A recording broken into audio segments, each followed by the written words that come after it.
Hello, everybody. My name is Joseph Abero, aka Kings Complex, and today is the day after the Kings lose to the Golden State Warriors, as the Warriors take a 130 to 125 win on the Kings on the road. Oh, actually, no. Let me discuss this first. This isn't a regular post game reaction. It's a very late post-game reaction, so I'm going to be starting a new series called PurpleTalk. Basically, the whole point of the series is going to be talking anything Kings throughout maybe the week, the month. It's just a general overview about the Kings, how they've been doing, rumors, hype, whatever. Today, we're going to be discussing the game against the Warriors yesterday and this upcoming game against the Mavs tomorrow. But yeah, let's just get started with this Warriors talk. Kings Warriors talk. And so I'm gonna be real, I watched the second half of the game. I did not watch the first half, but it wasn't really too important. The big parts happened in the second half. And yeah, after the game, I recorded a post-game reaction, but it wasn't great, so I decided not to post it. So instead I decided go to sleep, think about that game, and really gather my thoughts about what to say. But yeah, let's just get into it.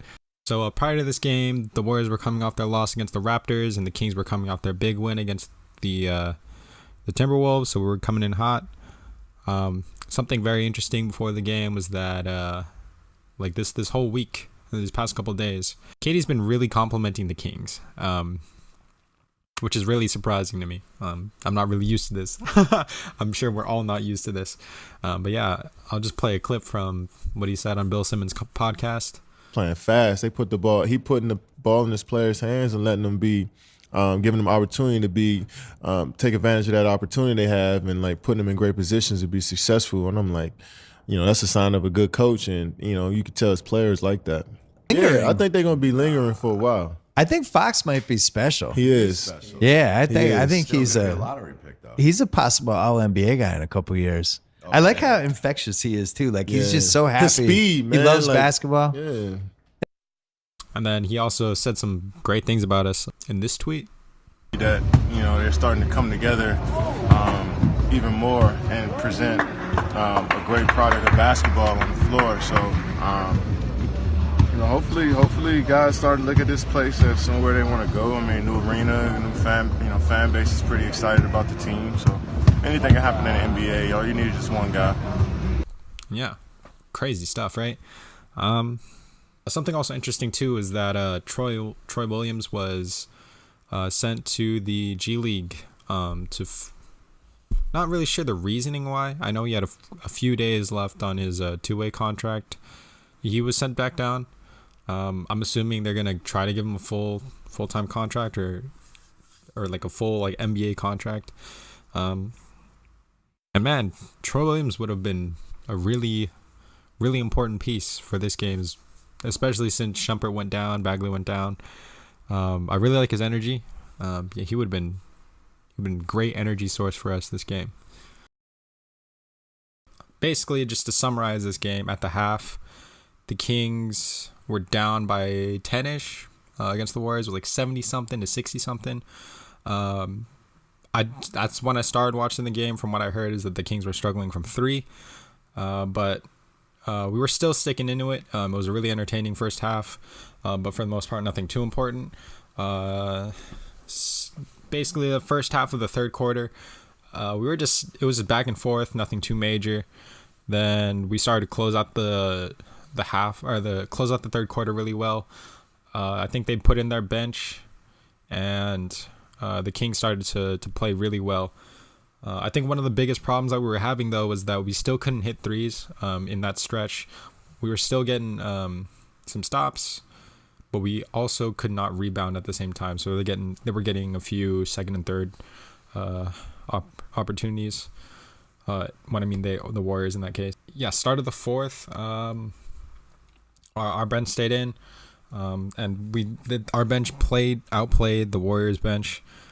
In some cases, one star was in. Either it was Clay or KD, I think. It was KD or stuff. But there was one star in at a time. and Kerr decided to ride it out. Then I think our starters came in a little bit earlier, and we went on this huge run. Between the end of the third and sometime in the fourth, we went on like a 25-5 run.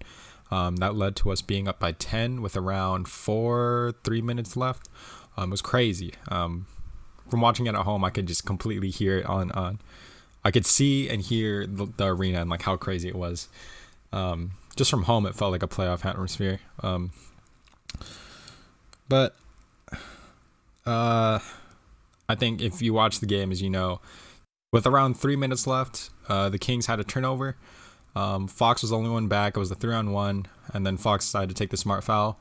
But the problem was that it was his 5th foul, and Jaeger had to make a decision whether or not to take Fox out. He decided to take him out, and at the time, I agreed with it. What ended up happening was, Yogi Ferrell came in. I trusted Yogi Ferrell, especially after his last great game against the Wolves. What happened earlier in this game was that Marvin Bagley got hurt. It turned out to be a sprained knee. He'll be evaluated again within 10-14 days. Shumpert was out with a hip contusion. Shumpert was our main defender on Durant. And as we all know, small forward is our worst possession on this team. So that was the toughest assignment. And we put Justin Jackson on him. So down the stretch, in that 3-minute stretch when Fox was off the floor, Durant, I think he hit a fadeaway jumper over Justin Jackson. We came down. Bogdanovic shot a terrible 3. It just braked off to the side. Durant came down again. He went downhill, got an and one on Justin Jackson. And then I think we came down again. It was either Buddy or Bjelica who took a bad 3. And a minute just passed, and it was like 2. We were up by 5 still. Fox came back in, and I think Durant came again. Came down again, got a foul, and he just went on a 7-0 run on his own. And at that point, we're only up by 3 or so, something like that. We came down again with Fox. I think Fox pulled up for mid-range. There was no movement on that play. I remember that. Fox was short on his jumper. They came back down again. I think Steph got free throws. I'm pretty sure Steph got free throws, and that put it to a 1-point game. We came back down again. Fox hit a pretty clutch jumper, like a really clutch jumper, and it was great. And I think that this was the worst part of it. We came down right after that big bucket. They came down fast. We left Clay wide open. He hit a 3. Warriors go up by 1. I'm sorry if that math doesn't work out. I don't remember the whole thing. I just rewatched the highlights a little bit. Then after that, I don't remember what happened. I think Fox came down for another jumper, and he missed. No, we came down. Fox had a crucial turnover, a terrible turnover. Then Steph came down for a layup to basically close out the game. For a 3-point lead. We came down, no timeout, even though we had 1 timeout left. And then Buddy just went into like a forced 3 and missed, and we just lost the game from there. And essentially, the Kings showed their youth in those last 3 minutes, just as a team. But to be honest, I wasn't too surprised. At some point, I thought we were going to get burned by some team. I didn't think it was going to be this team, primarily because I didn't think we were going to be in that position to blow a lead in the first place. You can actually see, I'm going to post up my prediction before the game right here, somewhere on the screen. I came really close, really close to predicting the final score. But yeah, coming into the game, I expected the Kings to honestly be there the whole game. Essentially, like what happened for the first 3 quarters of the game. I thought the Kings were going to be there, but I didn't think they were going to win or even be in a position to win, primarily because a small part of me thought that the Warriors were going to come out and just completely blow out the Kings. Another part of me thought we'll just stick around, but we will never have that run that will give us the opportunity to win. Obviously, we had that run. One of the biggest reasons why I'm not surprised is mainly because this is a team that not only they have 4 All-Stars, but they've had this team for so long that they have this crazy chemistry and they have so much experience. They've won 3 out of the last 4 finals. They've been in big games. They've been in so many big games, and I would argue this is probably the biggest game that this Kings team has been in so far. Yeah, I think in the last year and a third, basically from the start of last season to this season, we've been spoiled to the point where, like, we've been spoiled in that the Kings seem to always clutch it out in really close games off of, like, really clutch game winners from Fox last year and Bogdanovic. Willie Cauley-Stein had a buzzer beater, but a game winner this year. Even though we were pulling out those close games, I wouldn't say that we were closing them out, closing out those games cleanly. 2 prime examples that we've had were in this month, actually, were the Pacers game when we won. I think that was at home when we won 111 to 110. That was when we were up. I think we were up. It was basically tied down the stretch. I don't know if you remember this, but Collison hit a big 3, and we were down by 3. The Pacers should have won that game, but we came back with big stops and a call that went our way, with Collison getting his offensive foul.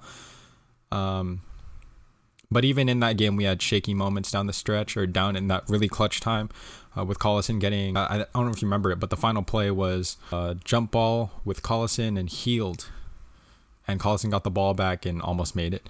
And even though that was a violation, in a sense, like, the Kings left the door open in that situation. Like, they didn't control the situation fully. In the game against the Wolves, we were up by like 20 with like 6 minutes left or something. Should not have been a close game at all.